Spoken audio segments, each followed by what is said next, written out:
Hello, everybody. Welcome to the Enough to Keep Going podcast. This is episode number 369 for December 16th, 2024, on Monday. That's right. No, we didn't skip a day and decide to do Monday. You actually might have missed our last episode on Sunday, on December 15th, as we are doing our 8th annual Game Superlative show. Yesterday we have a total of 14 categories that we go through when we do this superlative show, and it's not just a normal humdrum game of the year, PC or console, this or that, not esports person of the year or team of the year or anything like that. No, we kind of do a little bit more. We'll say a little bit more fun categories. I would say still kind of serious though. So we went through the first seven of those categories yesterday. So if you missed it, you might have missed best storycraft, best comic relief in a game. That could be either just a whole game or a character. Most disappointing game experience, stuff like that. So we're gonna round out the year because this will probably more than likely be our last episode for this year, with the rest of the seven categories tonight. But before that, let's introduce ourselves. I am Tom Master 99, which I probably should have done right away.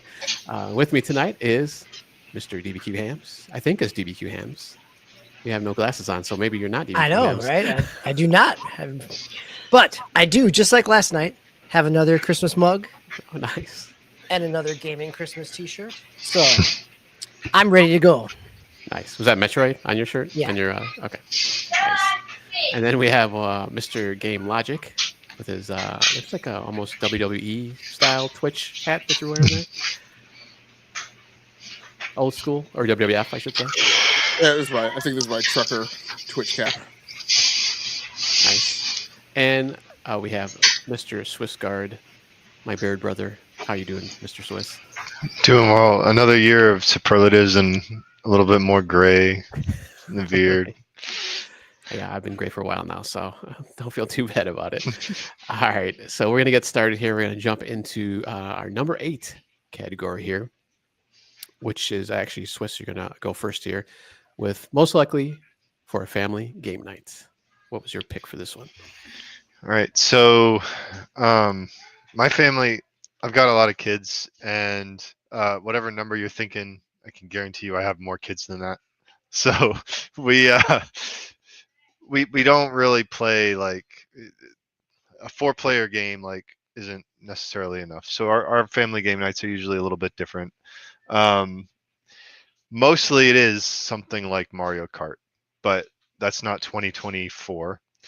So the other thing that we do a lot of is play a little bit of like we'll watch like an anime or a Star Trek together. So between that and then maybe playing like an action adventure game where as a group we're kind of like pointing out, hey, there's the treasure chest, or just enjoying the story together and passing the controller back and forth to fight different enemies and bosses. So one game that kind of combines all of these elements is Sandland, that came out from Bandai Namco, and it's based off the manga from Akira Toriyama, the Dragon Ball Z, and he actually passed away March 1st of this year, so it's kind of sad. But yeah, Sandland, I think it did okay. We may have it being delivered within a we'll see, et cetera, et cetera.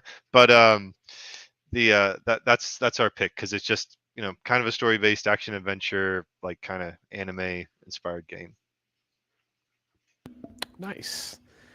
All right. Yeah, I'm looking at some of the pictures now. Yes, that's very Dragon Ball Z-ish as far as the characters are going here. And it's a little open world as well, isn't it, Swiss? Yeah, it's got some like mech combat and everything. So Nice. Is it like turn-based, or is it real time kind of? I think it's real time. Real time. Okay. Yeah. Nice. Actually, might be one I might be interested in. Looks kind of cool. Yeah. Cool. All right. So for my pick here, so in years past, I've kind of bent or even broken the rules here on this one, just because I didn't have. There wasn't a lot like in those years that was kind of a family oriented game, at least for my family, or for me, for us. But this year, maybe slightly bent the rules here. And my game is the Suka game, or the fruit game, if you will, as a lot of people call it. It's kind of that puzzle. That we have like the fruit kind of falling from the sky, and it's not necessarily like a match game, sort of. So you just have to have two of the same kind of fruit. So you like start off with like a cherry, then strawberry, grape, I think orange, and then kind of goes into the melons. And your ultimate goal is to get a watermelon. That's how you win the game. And but you can actually play this, and I got this on the Switch. You can actually play this, not co-op, but head to head competitive against one other player. I think they might have done maybe more than one since then, but I'm not sure. But you could do, just one on one. So I played a lot more with my wife than with my son. But he kind of jumped in every once in a while too and was playing this. But yeah, it was kind of a in years past. It was like MCC, like Master Chief Collection, and maybe like a Mario Party or something like that. But this was kind of a more of a kind of a chill, just kind of a puzzle game that we could play together or play against each other, I should say. That was kind of the theme with us. So it's always a competitive game with us instead of a co-op one, but that's all right. But yeah, that's my pick for this year. Yeah, I was gonna say in years past, I don't really feel like you've bent the rules as your kid got older. Like your category, just your pick for this category tended to be, like you said, like Master Chief Collection, Halo, Fortnite, like, which was cool, right? Because I mean, it's funny that if you go back 8 years ago when this category started, we were all picking, Peppa Pig and things like that. And 8 years later, it's Master Chief Collection. Well, I guess Ben, just because it wasn't from this year. Normal in the past, it wasn't from that year, of where we're doing it. This one, technically, it came out for, I think, the mobile this year. It was like the first time it came out on mobile. I had been on the Switch and I think other systems before that. So I guess kind of it was fine. Game Logic, what is your pick for most likely for a family game night? So I'm using the person who, because my kids aren't really gamers in the traditional sense, so typically I just have not had something, or it's been something like super basic, like Breath of the Wild or Mario Kart, like you mentioned. This year, my youngest kid hasn't really come down to play like any like traditional games, but my oldest kid has come down, and one thing that she took a shine to was RKGK or Rakugaki. And yes, Swiss, you may correct me on my pronunciation whenever you're ready. Which actually means graffiti in Japanese, or scribble, as I understand it. So I'm not sure if you guys remember this game, but it's a little indie title that like evokes a lot of feelings of Check Jet. Which is the Jet Set? Okay. Yeah, Yeah. both of those really. And what is the one that's Grind? Is it Jet Set and Jet Grind Radio? Is it two? There was, I think maybe in the US, maybe it was called Jet Grind. Okay. I think, or something like that. We'll I know there was a fact check sequel you, too, though. Yeah. Yeah, and we kind of talked about it. This was the one that was also like Cyberpunk Bomb Rush in that kind of. Yeah. Mm-hmm. Yeah, but it's very much a game of momentum, but it's kind of tricky and a bit of a kind of a mind game in that you can go at playing it however you like. Like, a lot of times the first time through a level, I will do it kind of for pure speed, and I will just do like the most basic actions that I have to take to clear the level. I don't do a ton of like exploring. But then you can like go down a lot of rabbit holes off to the left and right of like the main line. And there's also kind of a push pull to it where you can play it with a lot of momentum, but then you can also kind of slow it down, and you can kind of, do like this kind of like inching move, like to get through certain activities, get up to certain ledges. There's a lot of precision in it as well. But yeah, that was my game, RKGK, for most likely for a family game night. Nice. It's a nice pick. Maybe not, traditional family game, but that's fine. I mean, is anything that you can play with your kids or whoever is always good. DBQ. I remember when you talked about it on the show, Game Logic, that you were talking about playing it with your kid as well. Yep. So my pick usually has been something that is a multiplayer game that I've played with my kids together. This year, it's not a multiplayer game, but it is the game that my sons and I have played the most together, and it is mainly because by playing it together, sometimes it is exactly like Swiss was describing of passing the controller, or sometimes it was being there to call out secrets or to point somebody in a different direction. And that game for us this year that we spent the most time sitting around the couch together at was Astrobot. And it was, I mean, it was a great game to do that with people that have a gaming vocabulary in terms of both a kind of 3D platformer vocabulary, because you're helping somebody like, if you look back behind you in this, did you get over in this corner, or I saw something glimmer down here, or then as an Astrobot, as you're going through and rescuing different people or different bots, that it's naming the franchise that they came from and kind of talking about that and appreciating the way that the level design and being able to, my sons are both college age at this stage, so and they've grown up with Mario. And Little Big Planet, and one of my sons has fond memories of PlayStation All-Star Brawl or whatever it was called, right? Like, so there's a passing familiarity with some of those franchises, but not all of them, and so it ends up being a conversation about some of those franchises. It ended up being conversations about level design and kind of the intuitiveness, how you guide a player, or the challenges in some of the PlayStation button levels in terms of the precision platforming, or callbacks to the three of us sitting around on the first night we had the PlayStation 5 and kind of just plowing through Astrobot Rescue Mission and recalling kind of some of those same types of mechanics.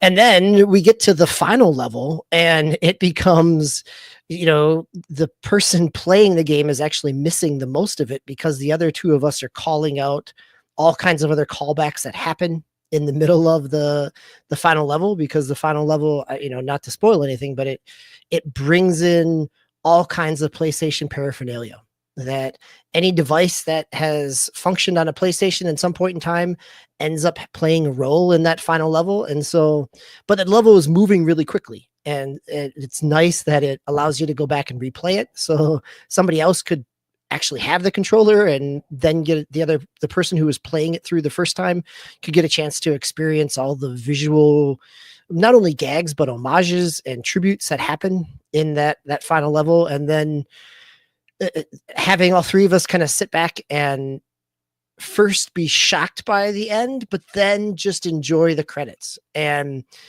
just kind of, all of us were sitting around going, just smiles on our faces. And so it was just a really good family game experience. Nice. Yeah, that's actually pretty cool.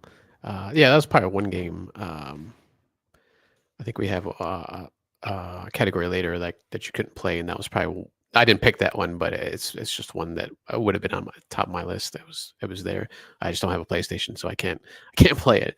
Maybe it'll come out to PC I'm assuming at some point. A lot of their stuff seems to be, so hopefully one day I'll be able to try it out. All right, so let's jump to number 9. Most likely to be mentioned in other media as pop culture. So this one was probably my low hanging fruit pick of all these categories, just because I was trying to, and I think I mentioned this yesterday, I was trying to stick with what I've actually played this year. But I said Call of Duty Black Ops 6. I mean, that's pretty much like every year you're gonna see that one. Basketball games and football games now, actually right now for at least another month or so. In football games, basketball, it's always, they always showing the commercials for that too. And pretty much any major sports, when you have it on TV or anything like that, you're probably going to see it out there.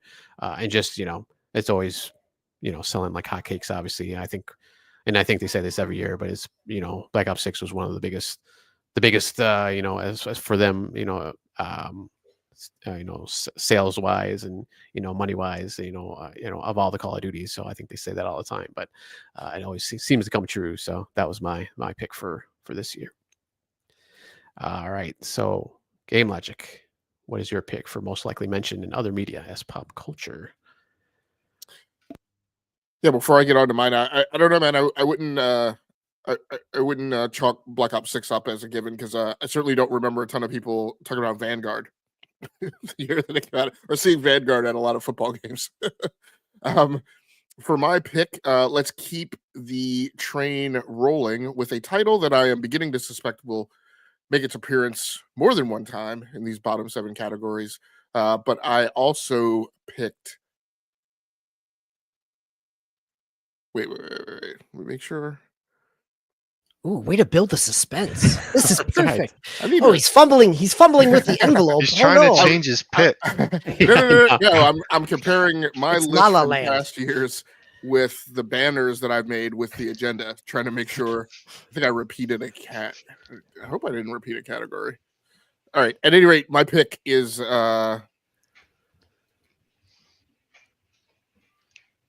that's weird. I can't tell what the gap is. My pick is Astrobot, for most likely to be mentioned in other media's pop culture.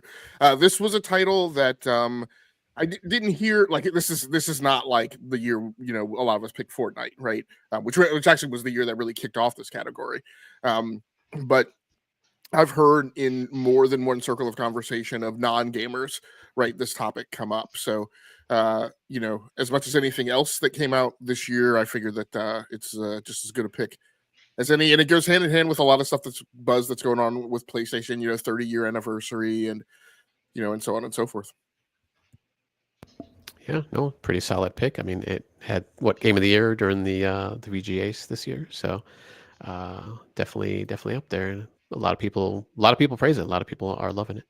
DBQ, did you duplicate I did Game not. Logics? I did Oh, not have okay. any duplications in any of my categories. So, Oh, so far, okay, good. well, no.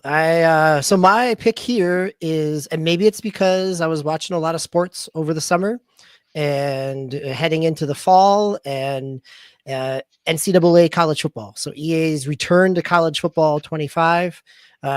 I think it got a lot of it.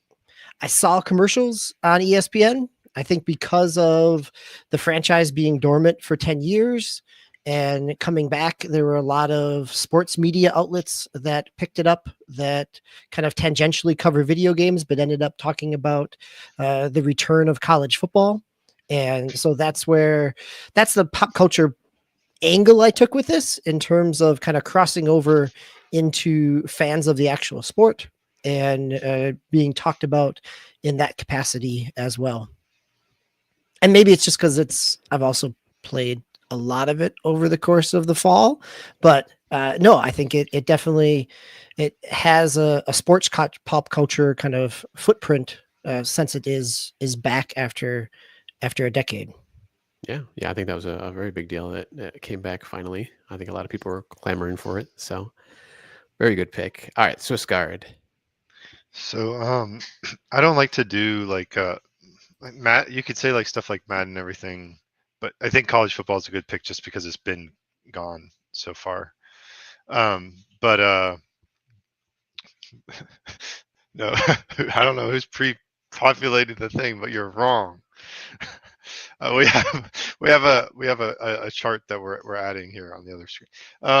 My pick is Concord, the maligned Sony first party exclusive, and I'm taking the angle for the pop culture thing.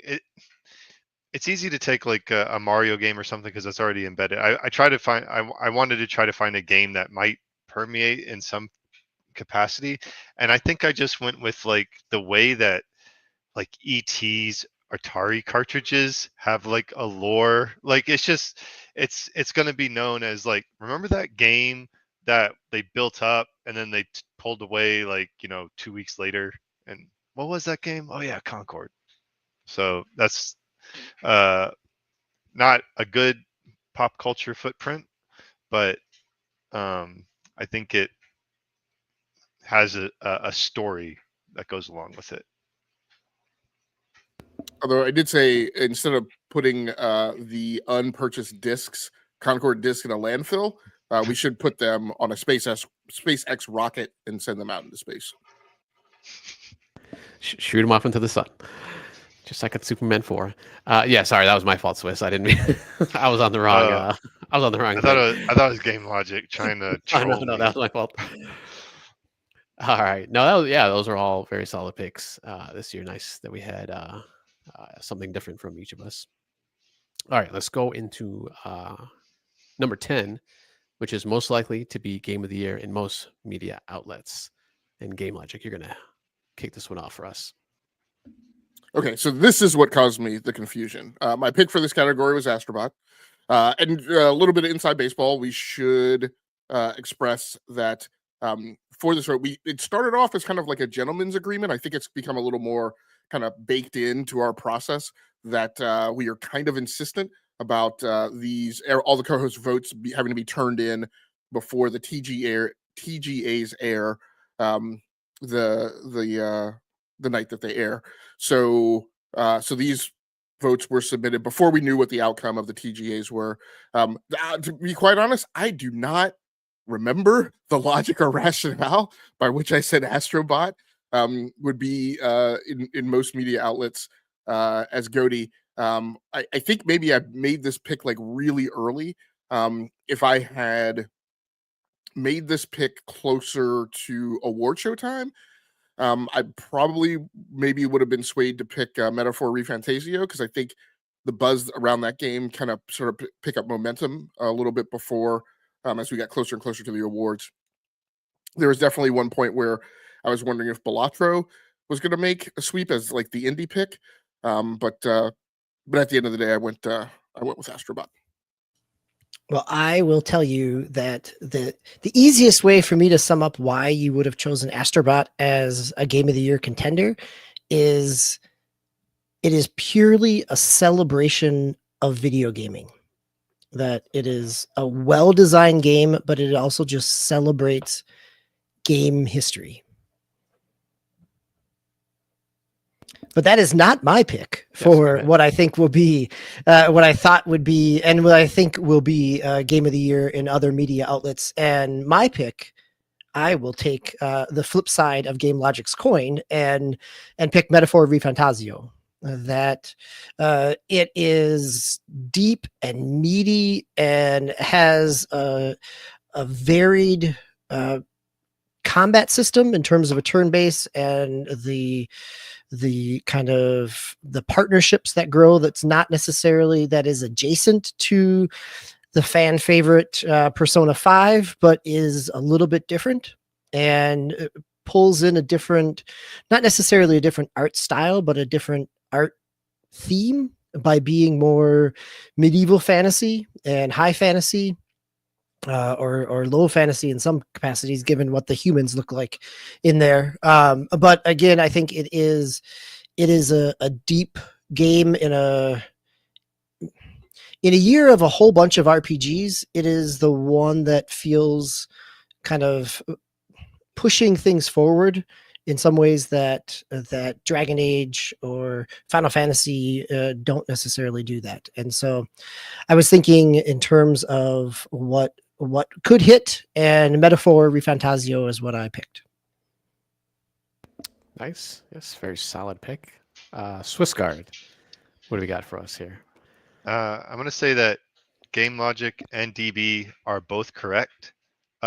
Game Logic's pick was correct, and DB's justification for the pick that Game Logic made was correct. And I chose Astrobot simply because it was the game that I think got people just found joy in it. Like it was just an awesome, fun game. Like it was just a fun game, and like you can it hit all the nostalgia notes. It was effective from a mechanics perspective, and it's just we really enjoyed it at our house. And yeah, I kind of looked at that, and a lot of times I like to kind of go with maybe the indie darling game like the Balatro or something, just to be different. and cynical about the voting, but this one I just felt was like it's kind of a easy pick to make. So Swiss, since I talked about my older kids playing it and having a sense of those franchises or not knowing some of those franchises, how did your younger family respond to all the kind of cameos and callbacks within the game? Well, there's some that they recognized and some that they didn't. Like, and I would point out the stuff like, oh yeah, that was Jack and Daxter. You know, your uncle and I played that one on the PlayStation 2 a lot. You know, and or you know, like one of my sons might recognize it's Metal Gear Solid. Then I'll be like, well, so here's where like the ninja like fits into the storyline and stuff. But then there are other characters that they completely like they knew, and they've seen me play enough PlayStation exclusives in like family game mode to like be able to point out Kratos and and the like. The perfect age appropriate Yes, game I for the know, family right? game night. There's some like, well, I guess you can stay up a little bit longer. It's okay. Well, I just can't a close little my bit. eyes, Dad. All I Don't see is axes and blood. don't tell your mom. But yeah, Yeah, so it's been fun. a lot of to do was made about Astrobot and um and comparing it to like Nintendo games and Mario games, and an effort made to kind of say that like it wasn't really that remarkable. But I think one of the things that makes it stand out is that it's not a Mario game, that it's not Nintendo. And I think that fact also made it something very unexpected from the PlayStation brand, which it stands in stark contrast to some of the titles you guys have mentioned, like God of War and Horizon Zero Dawn, and yada yada. And really, I mean, when you talk about this being the 30-year anniversary of PlayStation, um, and when I was a console player, I think you guys know, I went through. I mean, most generations. I mean, the Xbox console was my primary console. It wasn't until this generation that those roles were kind of reversed.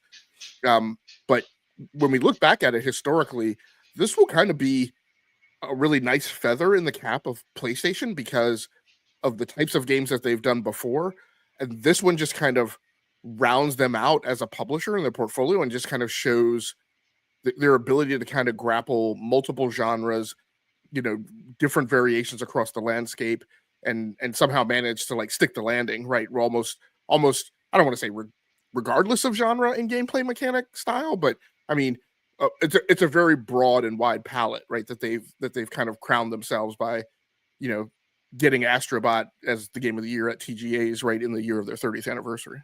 Well, and also a Sony studio getting Game of the Year or getting Game of the Year recognition across, not just at the Game Awards, but being in that conversation for something that is not over the shoulder, third person, narrative driven, high motion capture narrative game. Swiss, you're going to say something? I'm just glad that they well, the flip side is there was like a thirst for it too. Like people didn't think it was dumb that they did that, and then kind of went over by the game. From the point it came out, people were excited and eager to play it. Part of it I know was from like the tie-in that was built in the Astro's Playroom that was on the PlayStation was well received, but that was still, they treated that like it was kind of a demo. And but it was the, having I'm glad that they were willing to go outside their comfort zone, and that people were excited that they went outside the comfort zone. So, well, and I think I want to. I'm trying to think about if they go outside their comfort zone, right? Like Team Asobi as a developer, this is what they've been doing since Astrobot, the VR game, or even when it goes back to VR Playroom. Like this is very much Team Asobi's comfort zone. Like their PlayStation VR game was amazing. It was the most, I had it in my superlatives the year that it came out, but it also was on PSVR, which meant not many people got it. And now having it be on the dominant console SKU for this generation, and having it be the 30th generation, having, as Swiss said, having there be a real hunger for a high production 3D platformer, which has not happened in a significant while, right? Like the last Mario 3D platformer, new Mario 3D platformer was Odyssey from 2017.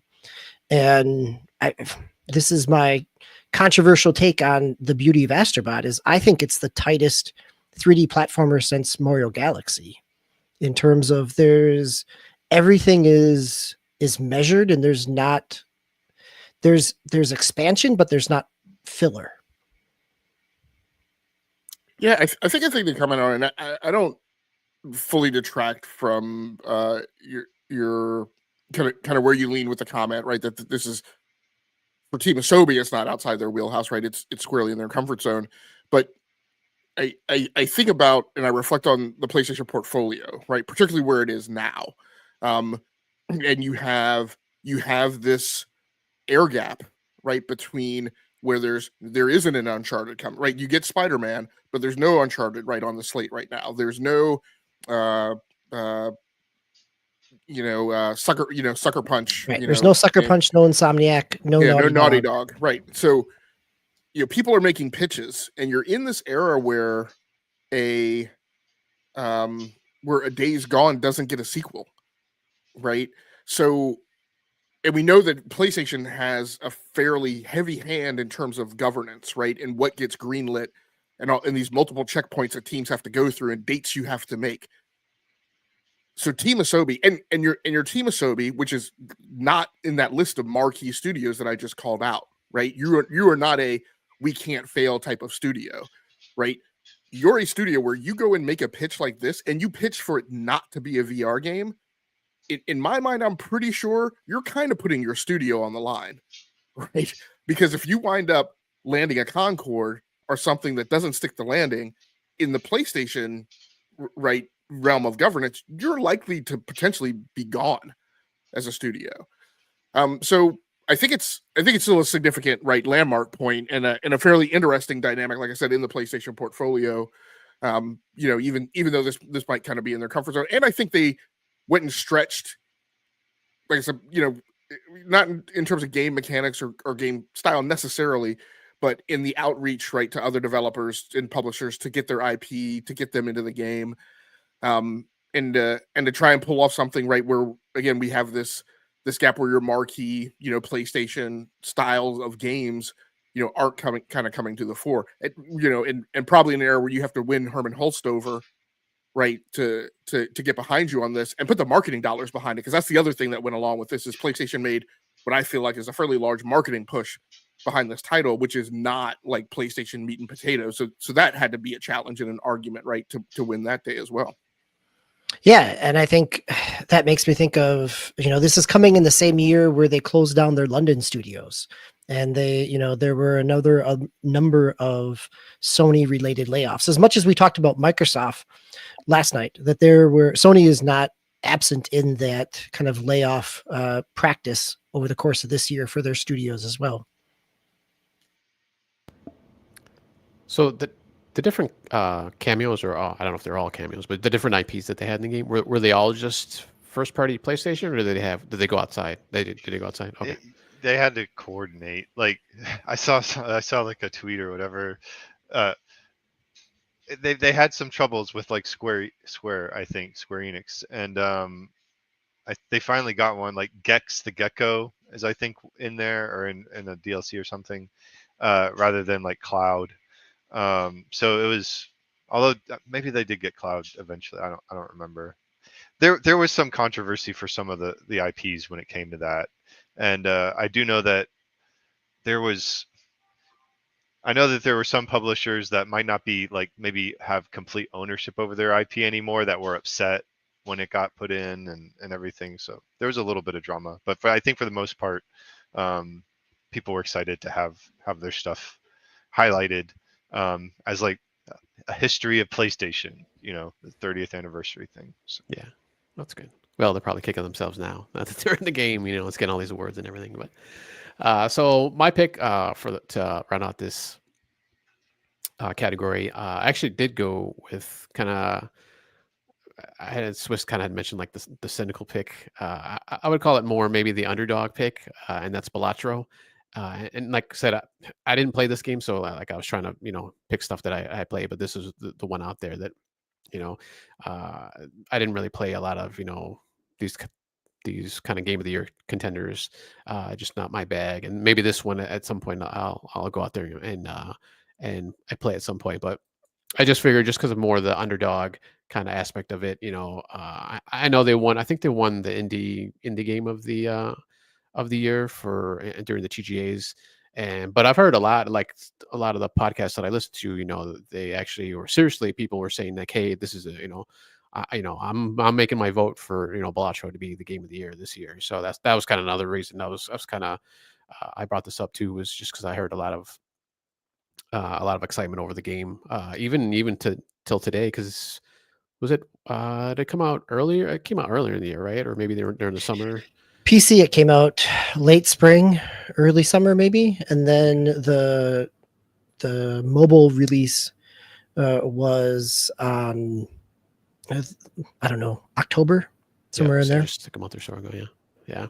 So yeah, I mean, like I've been hearing people talking about it pretty much all year. So I thought it was a good one out there, and I think indies, sometimes they're not. I don't want to say taken seriously, but they just don't get the recognition that sometimes I think they should deserve. I think what the biggest one was Hades was a game of the year. I think at one point, right? The first one last year, or the year before when it came out. So I think that kind of helped with some of that. So hopefully Balatro will get that recognition too this year for most media outlets. Go ahead. Yeah, and just on that note, just to give it its recognition for the TGAs, it won Best Independent Game, Best Debut Indie Game, and Best Mobile Game. Nice. It's well deserved. All right, let's jump into a number 11 category here. Hidden Gem, Most Overlooked Game from this past year. DB, what was your pick this time? This is a nice segue from what you just said, Tao, in terms of smaller indie games. So this is always a fun one because I think about what I've played over the year that hasn't really popped a lot of other places. And this one right now is sitting at under 500 reviews on Steam. And given the pedigree of being a big mobile, having a big mobile hit and getting an Apple Arcade conversion of it. So my pick here is New Star GP.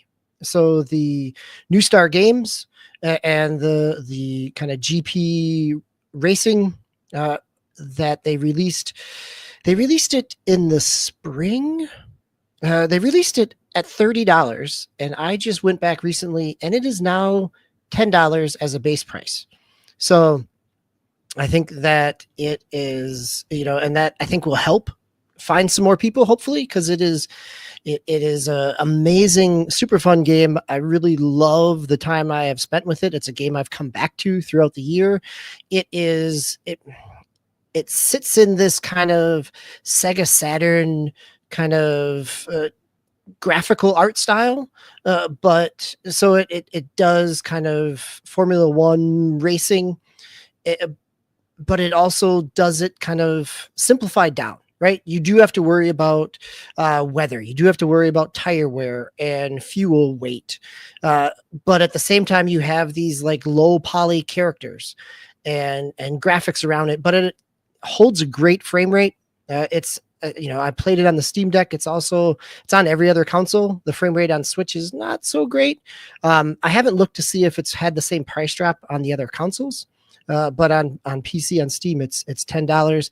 And then in addition to having some really solid racing, it also adds what New Star has done in other games like, this is Retro Bowl and Retro Bowl College and New Star Soccer, that they add a little bit of RPG mechanics in there, as well as that you have different pit crew and managers and somebody in the tower. And depending on how you respond to each of them, you will gain favor with them or lose favor with them. And if you get too far down in losing favor, you lose some of the buffs that they come with. Or if you lose, if you lose favor with your pit chief, you're not going to get the recommendations when you come into pit. You'll have to make those decisions yourself. And so there are kind of trade-offs. So there's always this push-pull balance with it. So it adds a depth to it that is simply not just racing to the next track.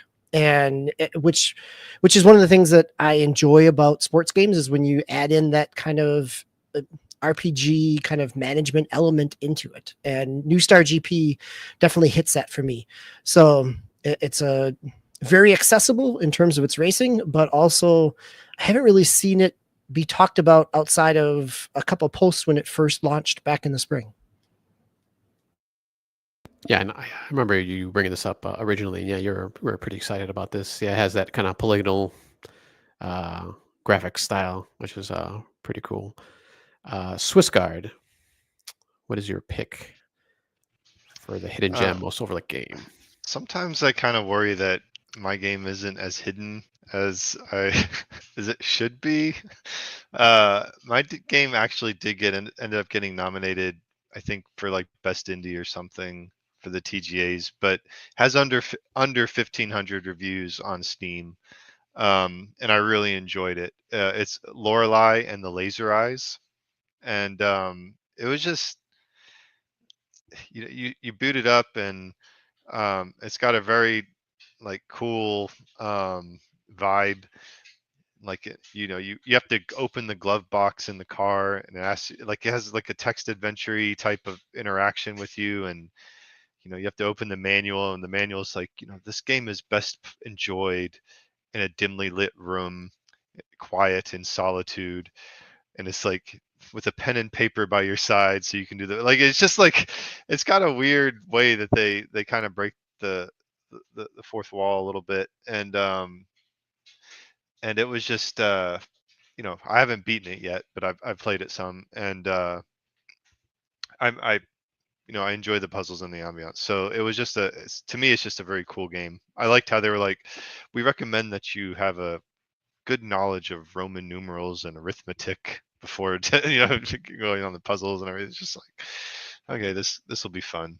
And just some of the weird little things that you have to do. Like there's like kind of a Game Boy that you find in it, and you control that to be able to do some like calculator stuff on it, and like a text-based almost like interface for saving and loading your game. So it's like on an old school terminal. I enjoy it. Nice. This is was this all in black and white, or is there kind of some color in it every once in a while? I haven't experienced color except for the red yet. I was going to say, aren't there's red hues to a lot of Yeah.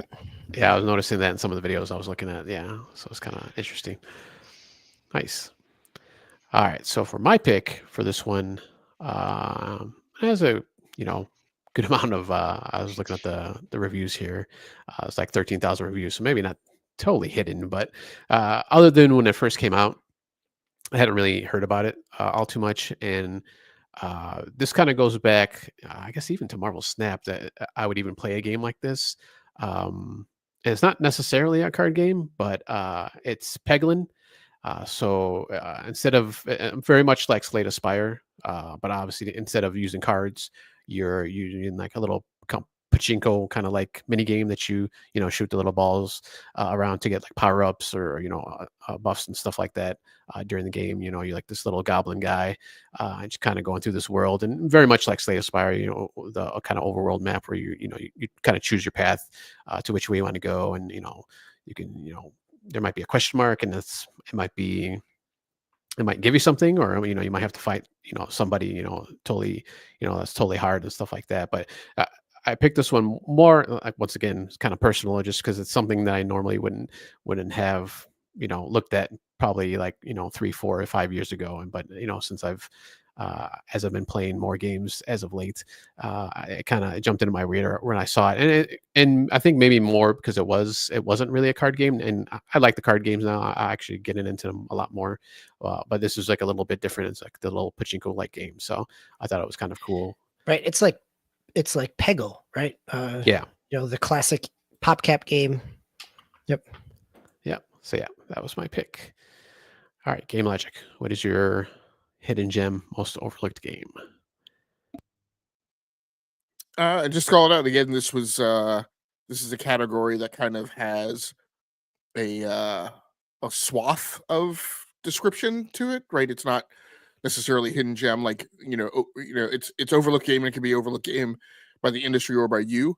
I called this one based on, I felt like a large part of the gaming community overlooked it, and that was Prince of Persia: The Lost Crown. As It's a good call. Very yeah, good call. I mean, as Ubisoft themselves indicated by like the number of sales and the things that they had to do with the game, and the fact that they unfortunately disbanded the team who was working on it. Um, I'm kind of surprised that I get it. It's a well, maybe I don't. It's a generational thing, right? Prince of Persia: The Lost Crown comes out. You have a swath of gamers who say, "Well, that's not Prince of Persia." Well, actually, that's actually much more so true to Prince of Persia than the Prince of Persia you think of, because the Prince of Persia you played in the modern age was not actually Prince of Persia, right? As I would define it. This game was much more like it, even to the point where like it had that little weird thing of like that little tad bit of momentum that would still carry you when you took a step, and you wouldn't just stop on a dime. Um, and so but unfortunately it didn't. I guess like people from kind of our generations who were more familiar with the original Prince of Persia still didn't come out in droves to play this game. So that's unfortunate. I think the game actually had a surprising degree of depth to it, that and a surprising degree of kind of RPG elements, a surprising degree of kind of open world elements, even though it was kind of in this 2D plane. So it's unfortunate that I don't think that a ton of people experienced it, and so I'm hoping it's one of those games that has like a long tail and kind of becomes a cult classic. But we'll have to see. But yeah, I thought this was one that was, I mean, overlooked not just by like the gaming market, but even content creators as well. Who I felt like didn't cover the game a great deal. Yeah, I heard a lot about this when it first came out, and then it kind of just died. Like I didn't really hear anymore. I think maybe there was a DLC or two that came out for it, and it kind of bubbled up a little bit to the surface again, and then it kind of just disappeared. So, yeah, but definitely a great pick. All right, let's move on to our number 12 category here. Most likely to regret trading or not playing in 2024. Now, obviously, the trading part is, if you bought a physical media, but that's maybe That tells you how long we've been doing the show. Because I'm just saying, like this ages that category quite a bit. Yep. We might have to adjust that one in the next few years, but we'll still keep it in there for now. Swiss Guard, you got the first pick here. I picked Helldivers 2, and mostly because it's been a while since. I mean, my wife Vel and I played a lot of Destiny 2, both with DB and Game Logic and just being able to have that multiplayer kind of experience. It's been a while since we've had that because we kind of fell off the grind. And so Helldiver, like when it came out and it really popped early on, I was like, oh, I really need to check that out. And I just never got around to picking it up. And so over time it keeps coming. And then I think Tao, you like right off the bat, like last night, started talking about how you enjoyed it. I forgot one of the categories. You had it picked, I think. Maybe not. Oh, you picked it for the comic relief. Yeah. Yeah. And so, I was even more a little bit regretting not having enjoyed it. But I imagine I'm going to pick it up. It's been wishlisted for a while, and I'm finally probably going to have to commit. So yeah, I definitely recommend it if you always enjoyed playing Destiny. Obviously, it's a different game. It's not like Destiny 2 or anything. Right. Destiny, but yeah, definitely a good co-op game. And can get pretty hard at times when you're playing it, but it's definitely a fun time. All right, so my pick here was a game that I played maybe for about a week or so initially when it came out, and it's kind of my wheelhouse, kind of open world survival game. But when I first started playing it, I was playing with a group of people from one of the discords I'm on, kind of a smaller server, and The people there are a little bit younger. Well, I shouldn't say a little bit younger. They're a good bit younger than me, probably like early 30s, maybe mid 30s, and they're not, you know, they don't have families and stuff like that. So for a little bit, I was able to, you know, kind of play with them and keep up with them, but eventually I kind of fell off. But the game is Once Human. Came out on the PC, and you know, like I said, it's, you know, open world survival game, kind of, you know, right up my wheelhouse. I think the one thing that kind of drove me to this game was just kind of the characters in the game and just how they look. Like it's there's like some kind of alien, like parasite or invasion that happened, and you know, you have all these weird creatures now that are, you know, in the world, you know, just like this like kind of humanoid-ish creature, but it has like a TV for a head, like a literal TV for a head, or like there's this bus that has like all these like gigantic legs or arms, you know, like human legs or arms, so they kind of mix, like, you know, organic and inorganic, and we kind of merge them together. So it was just kind of weird aesthetic. So it kind of drove me to that. But unfortunately, you know, I have a family, you know, have a kid and wife. So I just got too busy and I kind of just fell off it. And I got so far behind them that I was just like, you know, kind of didn't want to play it anymore. And it was a fun game, but for me, it was that kind of cooperative playing with other people that kind of got me into it. But I just kind of fell off it. So that was my pick, Once Human. All right, Game Logic. Well, What is yours? just on your pick. Oh yeah, sorry. Should also be mentioned that game did not launch too greatly. Steam reviews were immediately down at mixed, I want to say, and I think for a very brief time they were maybe even mostly negative. But that game is right now is mostly positive, very positive. So it's a great comeback story, and it recovered like pretty doggone quickly, if I remember well, like within a month or two. It had kind of flipped that around. So, you know, good on them. It's been one that I've been interested in. I got turned off a little bit, I think, when you jumped on it, by the report out that it leaned a little bit more towards the survival aspect than just the pure shooter aspect. But it's still on my list to eventually check out. But you know, good recovery. Maybe should have earned it a vote for a team who responded the best for adversity. Maybe next year. My pick for this category was again, this was a year that I transitioned off of consoles and went PC only, and so one of those regrets is, you know, I've mentioned a few times that, you know, I have titles that were orphaned and abandoned on a given console that I've, you know, made an effort to go back and repurchase on PC. Unfortunately, this title is just not available on PC, and that's Unicorn Overlord by Alice. Had a lot of fun playing that game. Look forward to maybe one day somehow it'll get over to PC. You don't often have to have those types of regrets as a PC only player, but you know, this is one instance where, you know, I'm lamenting not having access to getting back to that. Nice. All right, DB, what is your choice? My choice is a game that one of those you stumble upon and then get really excited for, and then forget that it got announced, and then it comes out. And so it came out in early fall for consoles, and actually just came out on Steam beginning of December. And it is Nico de Rico, The Magical World.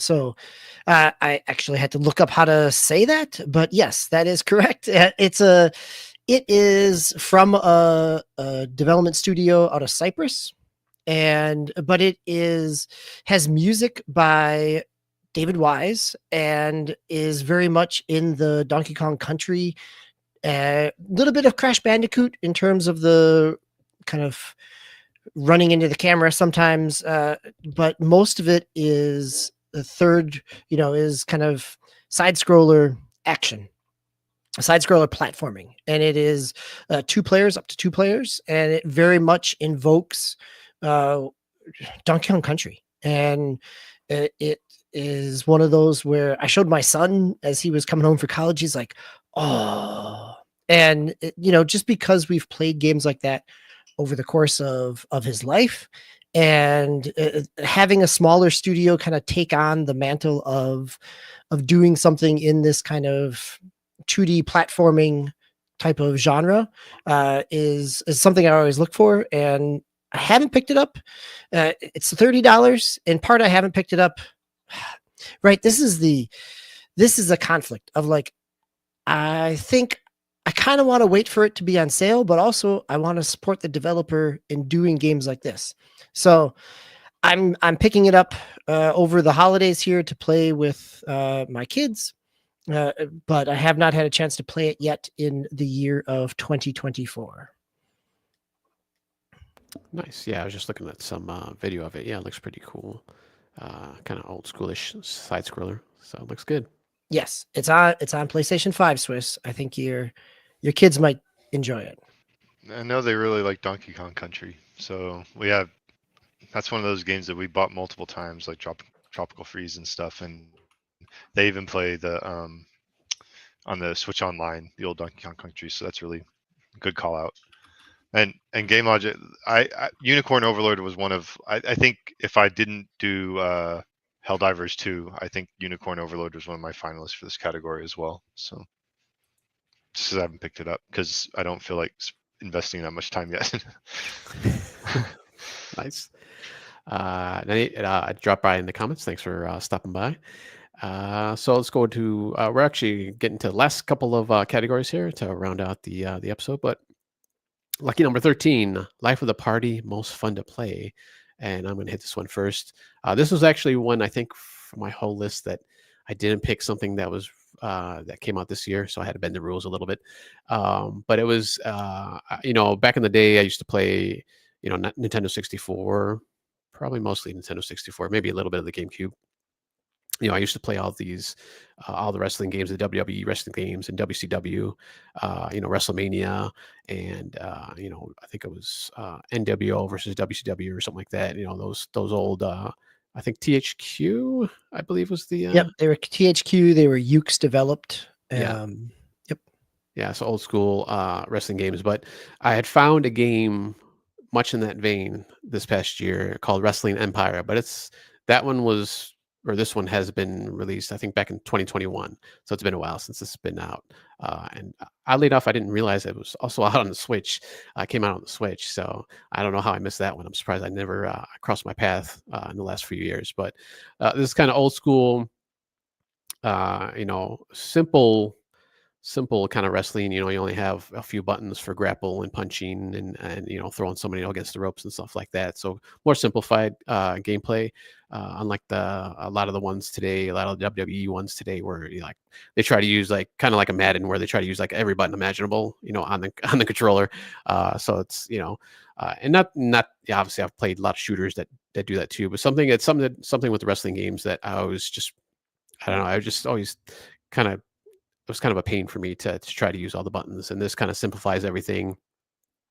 There's kind of this wacky storyline you can kind of go through. There's all these different federations you can join, and if you're not doing good, they'll drop you, and you're kind of just on the indie circuit and trying to fight your way back up. So it was a really cool wrestling game that I found and really enjoyed. It was just the most fun that I think I had this past year playing games. So I just kind of harkened back, kind of hit that nostalgia for me back in those old wrestling games.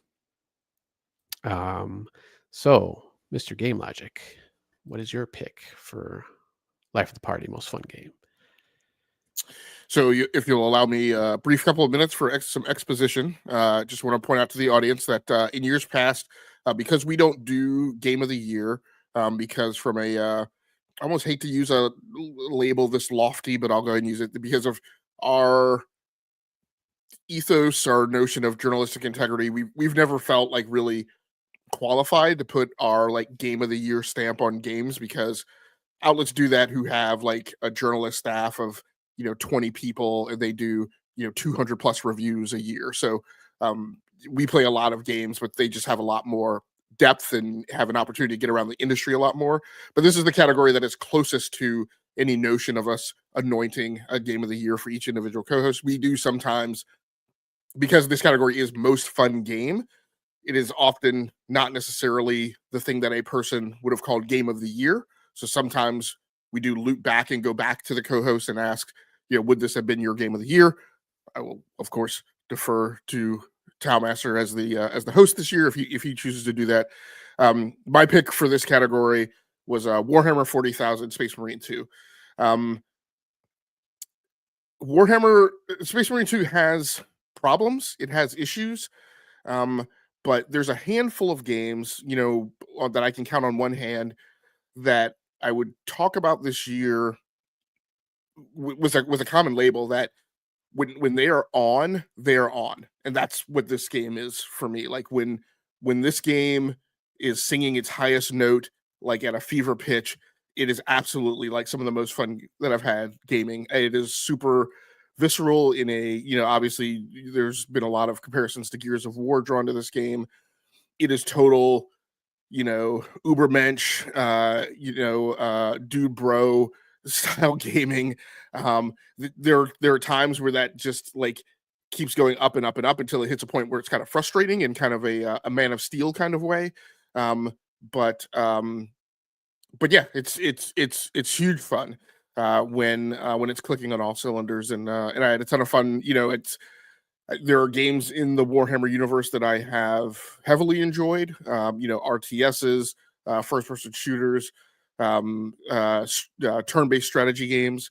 I am not a tabletop, gamer, but in terms of this universe's translation to video games, it's some of the most fun that I've had in video games, and this is definitely one that really puts to take an EA Sports label, really puts you in the game. I briefly considered putting this game as my most disappointing game experience, but not because I thought the game was bad. I bought it, and I think at one point Game Logic and I literally like stopped at we both had exactly 63. I remember seeing 63 minutes of playtime on both of our Steam accounts because we both completed the prologue and then did something else. Game Logic got to enjoy the rest of the game, and for whatever reason, like I need to upgrade my system or something. There was an update, and I kept getting to the cutscene to introduce the next level, and it would crash. And then I would, run some driver updates or whatever. I never got back in. I don't want to get rid of the game because that system is due for an upgrade, and I'll revisit it when the time comes. But I do think that there was a disappointing aspect. I don't think I was the only one with some glitchiness things going on with that. So that was a little bit frustrating. And it's doubly frustrating now considering how much of a blast you had with it. And I was expecting that, and I was denied it. But no, I think that's a good pick. Yeah, there's definitely literature out there across like the Reddits and the forums and stuff about technical bugs people have hit, some of which are game save destroying. I think I talked just a few weeks ago about, I had hit a point where I'd hit a bug, and when I went out and researched it, like literally all the people that I was seeing said, hey, restarting the game doesn't work. You just have to sit there and wait. Well, I sat there and waited, and it never picked up. And I was like, dude, if this ends my campaign in this game, I'm going to go through the roof. I actually chose to load a checkpoint save, which everybody else that I'd read said that it didn't work for them. That actually worked for me. And so I was able to continue on. But yeah, it does. There are technical problems out there where, on PC, where, like you said, like if you're in that 5% band, right, of people who hit some game stopping bug, it's definitely going to do that for you.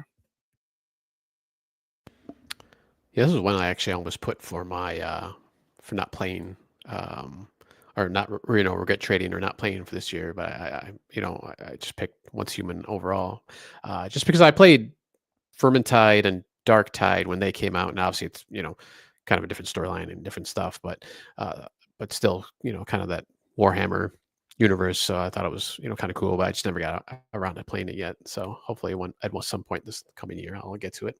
DBQ, what is your pick for this category? So my pick for this category, I wrestled with this one probably the most out of all of these because part of me clearly knows that I had so much fun with Astrobot. But if I really think about what I thought about, and this is a very me specific, or at least my generation specific pick, is that the game I had the most fun with this year was UFO 50, because one, because it's got a ton of games in it, 50, surprisingly, but also because it really, for people that grew up in the 8-bit era, that grew up kind of renting games without any instruction manuals, like there is all kinds of nostalgia feels to it that make it such an enjoyable experience for me. The first time I played it, when I talked about it here on the podcast, I was really kind of diving in buffet style and sampling a whole lot. And then I have slowed down and treated it almost like a game rental, that I'll just play one game and I'll give myself 15 minutes, 30 minutes, see if I can figure it out. And if I can, great. And sometimes it hooks me. And if not, then I'll set it down and I'll come back the next couple days. I'll set it on the shelf for a while and think of it like it's that weekly allowance rental that I got. And so, I have experienced it in a way that has really kind of fostered the enjoyment and the nostalgia for me, more so than simply just trying to sit down. Like, I could see as a reviewer, this game would burn you out. That trying to find your way through all these different games in a short period of time you start to feel very samey. That having them kind of spaced out a little bit, you allow each one to breathe a little bit, and you can appreciate what it's trying to do. It doesn't mean that I always like what it's trying to do, but I've been able to appreciate it more as a game that way. This is by Mossmouth. Yes, Mossmouth, the Splunky developers. They also pulled in a number of other developers, a number of other indie developers in here, in order to create. So Derek, there's a number of people in here that contributed games toward it, and kind of the overall progression. It's the same reason that I really enjoyed things like Retro Game Challenge back on the DS, or the Game Master C, or whatever, where it's throwing you in a bunch of other. I think, actually, gentlemen, this is probably why I put NES World Championship as such a disappointment. Is I wanted something. This gave me that experience. Like, I wanted to be able to have. This doesn't give me challenges, but it is a challenge in playing these games themselves. And I think that for me, this was some of the most fun I've had gaming all year. So that was one question I wanted to ask you. First of all, I love this pick. It evokes like the very thesis, I feel like, of this show. I do want to ask a question just to kind of elicit some more of like what you love about it. What does this game do for you that Nintendo Switch Online doesn't? Right, because I can't remember if you have the expansion pack or not, but even without the expansion pack, you go into the NES, the Super NES, you just have this wall of like arcade games that you can go play. Yeah, I think. I mean, I have NES, and I have the expansion for the Nintendo Switch Online. I have the late teens mini console kind of collection of NES and Super Nintendo and Genesis, and they may have other games on them that I have forgotten to delete after 24 hours. I don't remember. But so I have access to a ton of those games, so I can relive the memories of playing those games, and the different kind of the different emotions that brings. The thing that UFO 50 does that is different from that is that these are completely new experiences. This is not a game that I remember renting and my friend and I beat it in a weekend, or I never had that system, but now I have it on the NES, online, and so I can finally play it because I remember people talking about it on the playground. Like, these are complete new experiences, and so it adds something different to that. It brings me back to a space without having any preconceived notions about what I might be getting into, which is a very kind of emotionally kind of layered way to talk about what games can do for us, right? No, I mean that's an ongoing theme. I feel like in this year, over the last few years, is that those of us who have been around gaming for decades, it's very easy to fall into this rivulet where it seems to you nothing good is coming out anymore, right? That everything is viewed through the lens of, oh, this was peak, and anything that's not that peak is somehow lost or useless, right? On the Or you start lens. to see the derivatives, right? Like Yeah. you see the lineage, you've lived the lineage, so you see it, and it doesn't feel as fresh. Yeah, no, you're right. Everything is a fork of something that comes before it, right? Um, and that's rough. I wrote a few weeks ago. This is a slightly different dynamic, but very similar. That like, if you're a content creator, if you do podcasts, if you do like if you're constantly talking about games, right? It's also very easy to fall into this in this paradigm where you're constantly reviewing everything, and like that to me is also a sad place to be. Like it's like if you have an inability to just take your shoes off and kick back and just enjoy a thing, right? For the sake of its enjoyment, for the sake of the art, that's kind of a sad place to have gotten. Particularly if you still have like 10, 20, 30 years of gaming in front of you, um so yeah, no, that's it's awesome to hear that it's it is a matter of like recapturing the love for you. Slight tangent, but one of the things I'm trying to do is trying to completely contort like the way I write when I blog, and just kind of go in a completely different vector. And my hero, right, is Peter Egan, who's the columnist for Road and Track and Cycle World. And so during the years that I was really big into motorcycles, I really attach myself to him. But like it's so hard for me to find that right, that love, that very like ambiguous thing that I just like can't seem to get a hold of to sink my teeth into, to really define and describe like why it is we do and approach the conversation right about this art the way that we do. So no, that's great to hear that you had an opportunity to experience something like that this year, DBQ.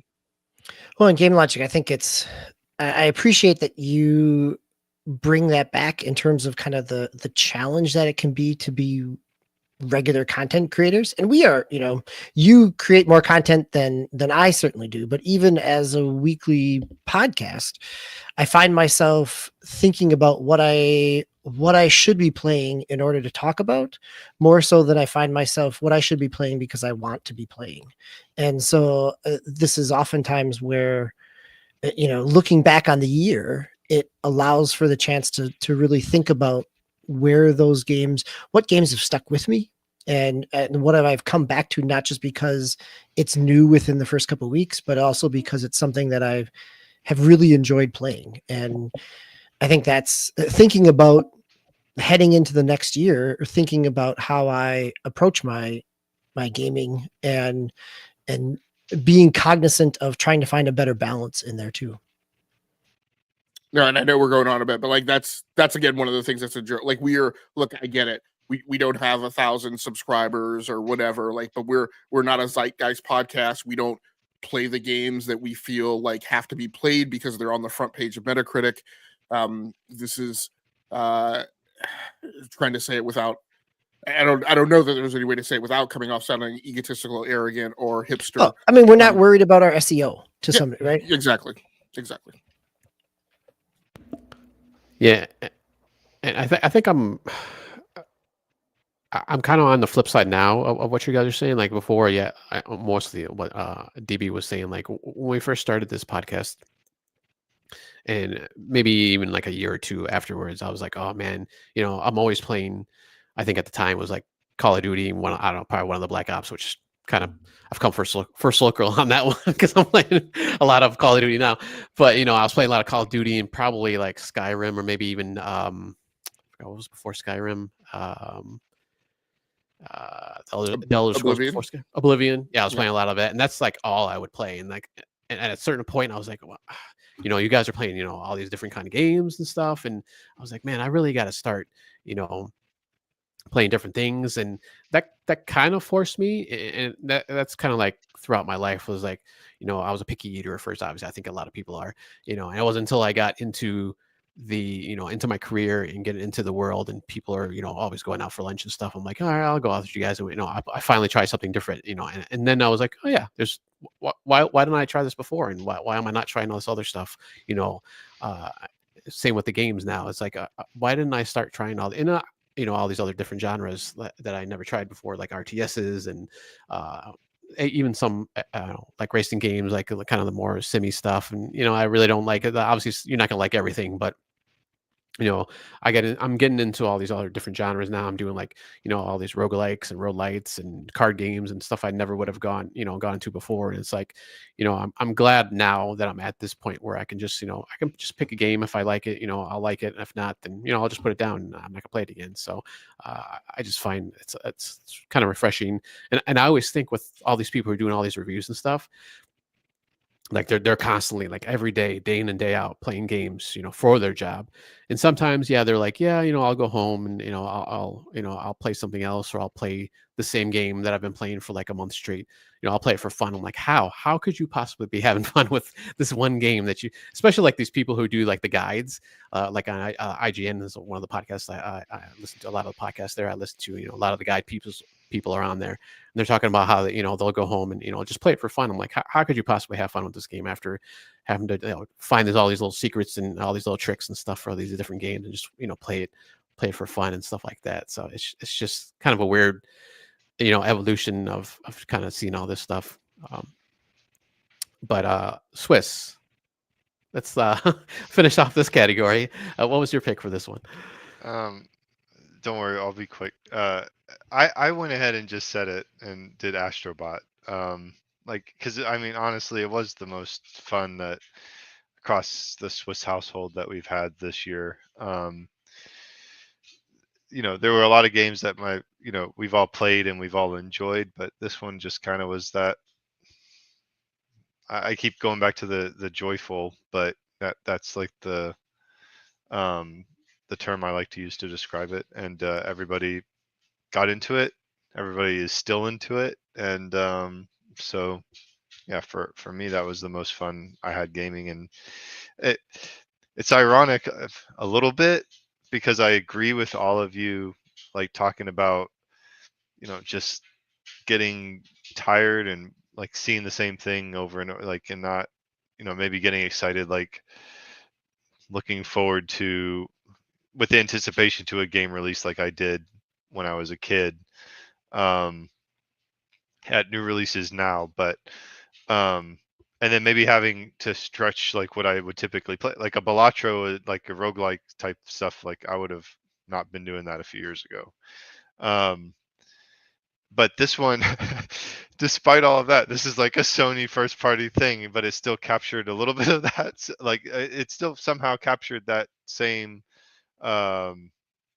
spirit, which, and I guess that's the other thing that I like about us, is like, we're not going to sit there and we're not going to just do the AAA stuff all the time. We're not just going to do the big names, but we're also not going to like be so hipster that it's like we like turn our noses up at the Sonys and like the popular stuff. Like, we're gonna actually just try to find the fun. So, And there's plenty of fun to be had in Astrobot. yeah. All right, so let's jump into our final category, the 14th category, most likely to still be playing in 2025. Game Logic, what are you going to be playing next year still? Well, given that it has something like, I don't know, like 80 something hours of content, I'm pretty sure I will still be playing Dragon Age the Veilguard into 2025. I would actually put Stalker 2, Shadow of Chernobyl, right up there alongside it, although I plan to chew at that one probably a little bit slower. Dragon Age is one of those games that, when I go into a session, it's not unusual for me to stay in it longer than I had planned. It is a very fun game. Just didn't hit that fun mark quite as well as Space Marine 2. But Space Marine 2 is fairly short. Space Marine 2 also, kind of as Swiss mentioned, definitely has the potential to hit me with a bout of frustration that causes me to clap out of it. So pretty deeply into 2025, I suspect I'll still be playing Dragon Age Veilguard. Nice. Yeah, that's one I actually I want to try to hopefully pick up. Another one I should say that I want to hopefully pick up this coming year is the Veilguard. Played a little bit of it, a good bit. I shouldn't say not a little bit, a good bit of Inquisition back when that first came out, and enjoyed it. So this one seems pretty good too. DB was your choice for I most see likely what you playing. did there, Tao. I see what you did. See, I'm No, learning. I'm learning from you. Congratulations. Nice job on hosting, ready to keep us moving and to sometimes pair us up together when we had thematically similar, but also to kind of alternate so we'd come back and forth sometimes too. So in this case, this is my chance to bend the rules a little bit, is most likely to still be playing in 2025. What I am most likely to be playing in 2025 are the RPGs from 2024. So this includes, and I own all of these, right? I started playing Uladin Chronicles, the 100 Heroes. Well, I don't own it. It's on Game Pass. I'd love to go back to that, especially now that Game Pass games are streaming. I could, pick it up and play it in a variety of different ways. I have Final Fantasy Rebirth that I have. I've got Unicorn Overlord that I've kind of poked at a little bit, but also knew I picked it up on sale, in the past 2 months, in the last, and I knew that I wasn't going to have time to really dive into it. I've also picked up, we talked about Dragon Age Veilguard, and it is a game that I love that world and I want to be able to spend time in it. And I knew that I didn't have time to kind of invest myself in it in the same way. And the same is true with Metaphor Refantasio. Like I had played through the demo, really enjoyed the intro, picked up the game on sale over the holidays, as the Black Friday sale started. But I also haven't had time to really it's a deep layered system, right? So I've got 4 to 5, and that's not even counting Dragon Quest 3D remaster or a 3D, 2D, HD, whatever Square's naming of it is. But there's a number of RPGs in 2024 that I really enjoyed the bites that I took out of them, and I want to come back and enjoy the rest of the meal.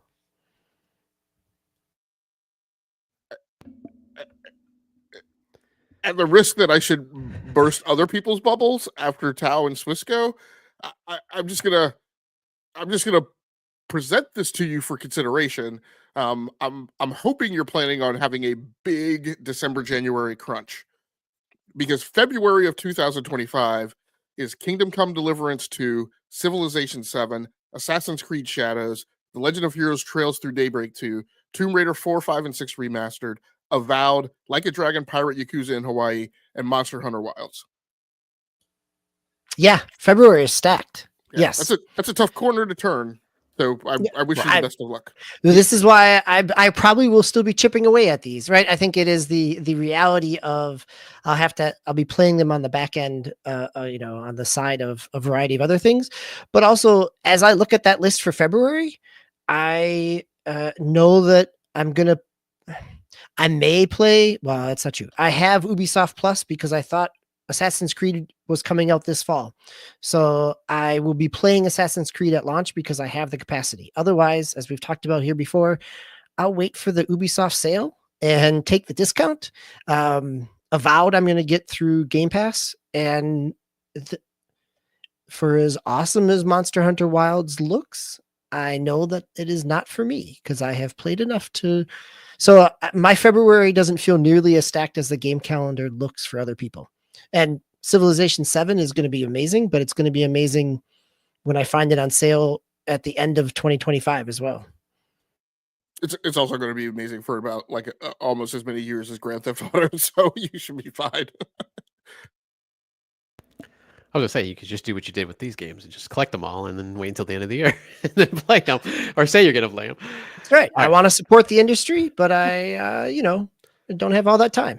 Yeah, but I mean, you named all those games, but you're gonna pick and choose, what you want to play, and some of them might not be for you. So like Wilds, and maybe Yakuza. I don't know if you've ever really played any of the Yakuza, or not like Yakuza, Like a Dragon. The Like a Dragon. I played a little bit, but yeah. All right, Swiss, what's your game you're going to be playing coming into 2025 here? Metal Slug Tactics. So I thought that would be just a fun little like tactical game with the Metal Slug skin over the top. But when I played the demo earlier this year, I was surprised at like the little nuances they threw in to make the tactics like rewarding. And so yeah, I mean, I like the the 16-bit Metal Slug skin. Don't get me wrong, but I was really surprised and enjoyed just the structure of the game, and I'm looking forward to playing more of that. Nice. All right. Game Logic, did you play that? I can't remember if you played that at all, or if you were thinking of playing Metal I Metal Slug. haven't. There is some, I can't remember what it is. It's possible that the game may be wrong. I thought there was some controversy around Metal Slug Tactics. I can't remember. And because I didn't do my due diligence to go check, I just let that one kind of go by. It was not like at the top ranking of my list. And great Scott, there's there's a lot of stuff to play, so I just haven't gotten around to it. I still have Dragon Quest 2 HD 3D 2 whatever it is. Dragon Quest 3 HD 2D. Yes, yeah. So yeah, And- like you, DBQ, I have a lot of stuff in the backlog that I've just accumulated this year that I need to chew through. So I didn't put Metal Slug up there. All right, so let me close out this category and close out the superlatives here with. So I mean, I'll be playing my obviously Call of Duty Black Ops 6. I'm gonna still be chugging away at that. Obviously, I think I mentioned yesterday that I actually did start playing Indiana Jones, so definitely gonna be playing that. But the one game that came out and I like the TGAs and all these other sites, they always have like kind of a cutoff date for games, and I don't think we really ever like kind of went by that mantra, so to speak. But there was a one game, Marvel Rivals, that came out just it'll be a couple weeks ago, I think Wednesday or Thursday this week, that I've been enjoying a lot. And I was thinking of putting in some of the other superlative categories, but I was like, you know what? Let's see what happens with this game, because much like Overwatch, I don't want to say I started hard on that one, but I did enjoy Overwatch. But I'm liking this game a lot better. And like I said, I don't know if it's just because of the Marvel IP. I'm a little bit more familiar with these characters, so I can kind of, I get their powers. It's not just some. I don't want to say random, but obviously like a newly created IP, and obviously once again, Overwatch has been around for a while, but this one I'm just been gelling with a lot better, and I just want to see how, if that enjoyment still carries over as I continue to play and they drop DLC. I'm sure they're gonna, there's leaks and stuff already that they're gonna be dropping new characters within the next, few months or so. And obviously they're probably going to do that. Although I don't know, they already have a lot of characters just to start off right now. I think over 30 characters, but yeah, it's definitely one I'm going to be, I'm going to continue to play throughout the coming months into the new year. So Marvel Rivals. All right, gentlemen, that is it for the 8th annual Superlative Show. Now I know Game Logic had mentioned this before, but it is number 13. Your picks for number 13, the Life of the Party most fun game that you've played this past year. Is that what you'd consider your game of the year for this past year? Now, for me, it's not, just because Wrestling Empire didn't come out this year, so I kind of disqualify that game. But I was just wondering if you guys had that. So Swiss, would you consider Astrobat your game of the year? Yeah, I think so. I'm trying to think of other games that like kind of hit that peak for us, and I don't think I can. We enjoyed a lot, but I think that one was probably the pinnacle for us. So, yep. Nice. And how about you, DB? I think I'd probably go with Astrobot as a game of the year pick. The most fun that I had personally is where UFO 50 comes in. All right. And how about you, Game Logic? Was that your pick for game of the year? Warhammer? Yes, but it's a non-committal yes. There's probably a handful of games that I probably need to give a little bit more their due, and you probably need to play some more Dragon Age: The Veilguard. I think Dragon Age: The Veilguard has a little more depth, and in particular, made me as I've come to enjoy Dragon Age: The Veilguard more. I've come to enjoy Baldur's Gate 3 less in my recognition of some of the things that Dragon Age. Look, Baldur's Gate 3 is an incredible game. It's a great game. There's a lot of baggage and weight that goes along with it. And Dragon Age Vanguard is a little more closer to kind of pick up and play, like not quite the same as like a Call of Duty or a shooter, but it's just a lot more get into the game quickly and get going again. And I really have particularly liked that aspect this year because I've had a little less kind of padding right in terms of like my gaming hours on the front end and the back end.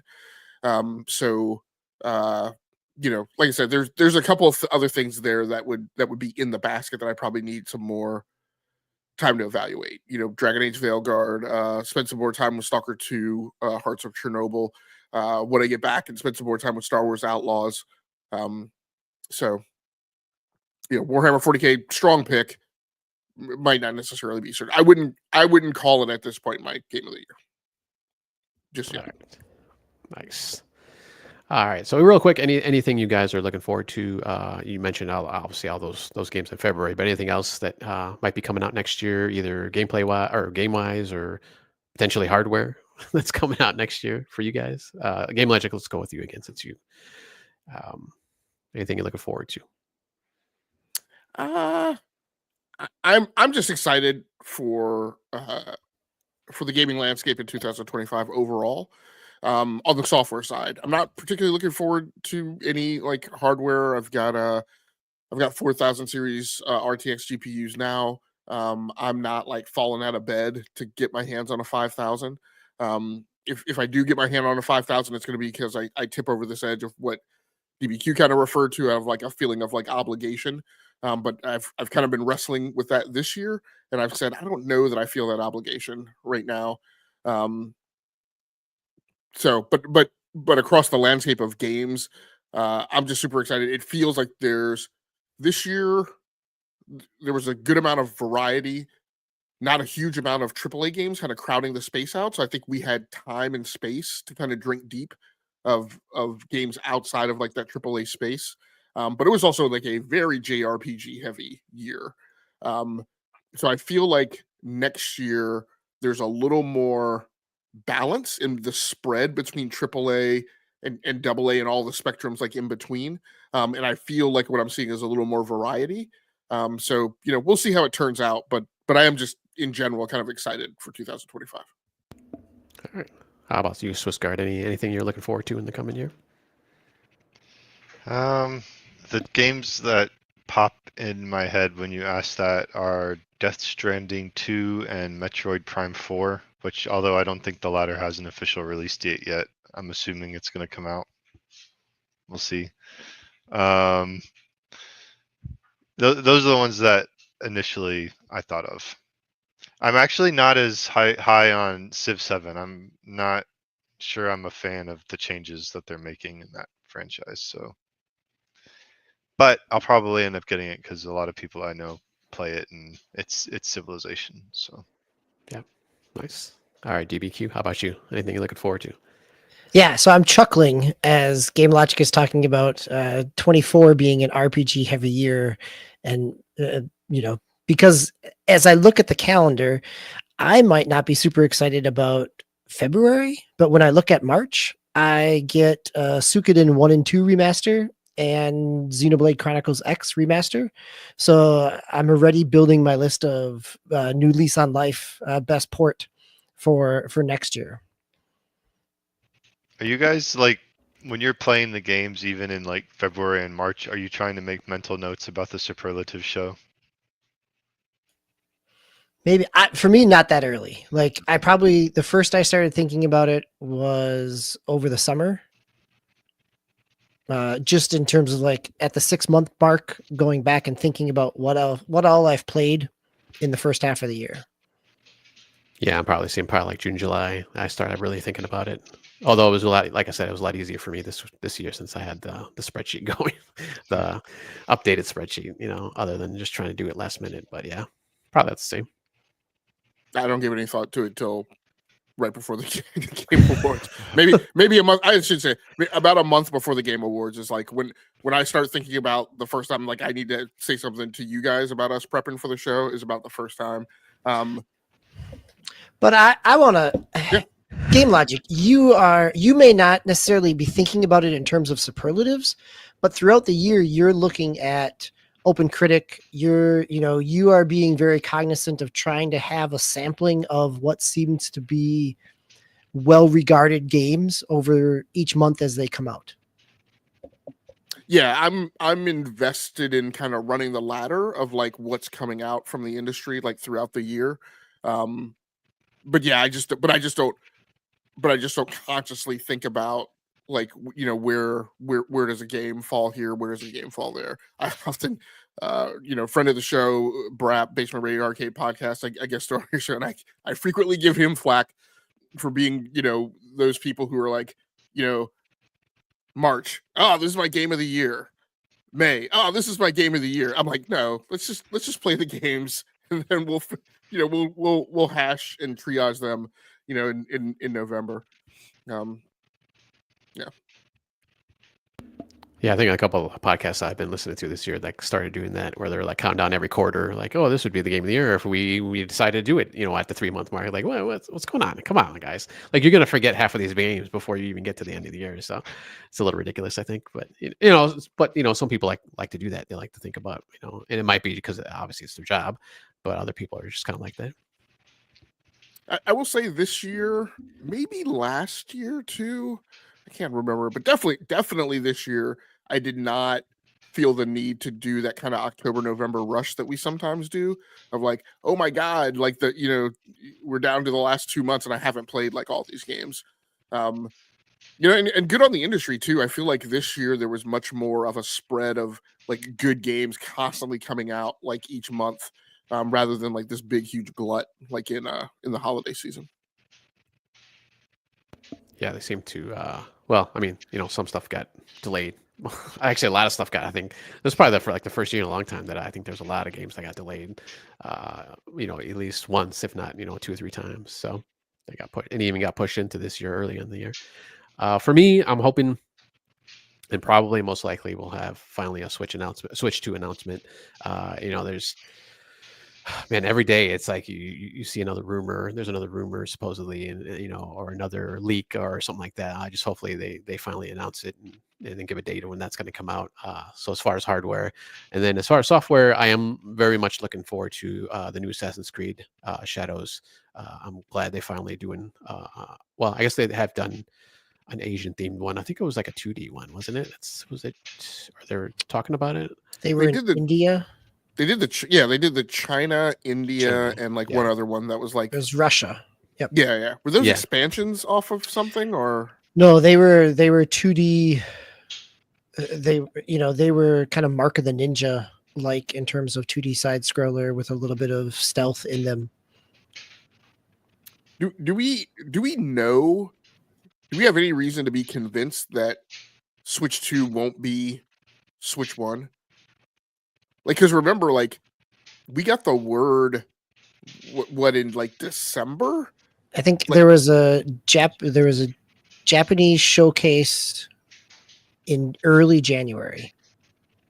Yeah, I want to say like it was announced and then it was released within a few months of each other.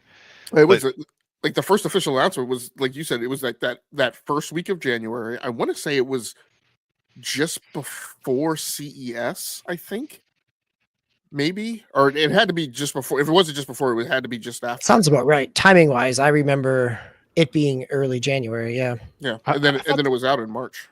Yeah, I thought they did like a tease or something in December, or maybe just announced that it was coming out, but they didn't like show anything. Maybe I think December that year. The way I remember it is we got the official word in like very late December that the official announcement or whatever was going to be that January Nintendo Direct. Yeah. So hopefully we get that going. Veilguard, I'm pretty excited for Avowed. Kind of I want to say Skyrim like, but probably a little bit different, maybe, but still, kind of Obsidian goodness. That they're pretty good storytellers and everything. And then, of course, hopefully at the end of the year, we'll finally get GTA 6. So I'm pretty excited for that too. So that looks pretty crazy. Yeah, I will say out of Obsidian, I am more excited about the Outer Worlds too. So I'm really looking forward to that one landing next year. Nice. All right. So before we go here, I just want to say once again, thank you, gentlemen, for joining me, not just for tonight, for the whole year. I had a blast again, once again, as usual, this past year doing the podcast with you. Kind of stunk during the summer because I was out a lot. I just had, family stuff going on, but, came back strong during the fall and winter now. So always a pleasure to do a podcast with you guys. We've been doing it for a long time now, a long time, multiple, naming of the podcasts and names for, each other and stuff like that. But it's always a pleasure to do this podcast with you guys. Any last words before we head out for the night? Anybody? No. Thank you for getting us through. And Swiss, thanks for joining us. Did we mention that we'll be on hiatus? We should mention that we're going to be on hiatus. Yeah, I think we still have to squelch down on the date, but definitely, I mean, we'll put that word out. It'll be on the front page of the YouTube page, and you can keep up with me on social media. I'll probably announce here pretty shortly exactly how long we'll be out. But yes, we will be on hiatus. You can plan at least we'll be on hiatus through January 1st, and then we'll figure out exactly when the comeback is after that. Yeah, so for at least the next couple of weeks, we'll be out. I'll for sure be out for the next couple of weekends, so I wouldn't be able to do anything. But yeah, come the first of the year, we'll definitely come back. What's that? Either the 5th. It's the 5th of January. Yep. Yeah, either 5th or 12th at the latest. I think probably the 5th, more than likely. We should be back. But thank you once again, gentlemen, for joining me tonight and this whole past year. Swiss, hopefully we can get you on some shows this coming year. It's always a pleasure to have you on. And Nate, thank you for joining us in the chat, or anybody else who might have stopped by and not have commented. But please join us next year. Once again, we love, when people are chatting with us, we can always, bounce off your comments and kind of go off on tangents sometimes maybe, but that's all right. We kind of do that on ourselves anyways. So please, everybody, please be safe out there. Have a good holiday if you happen to celebrate.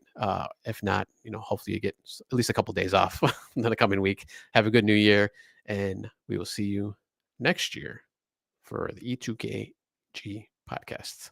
All right, good night, everybody.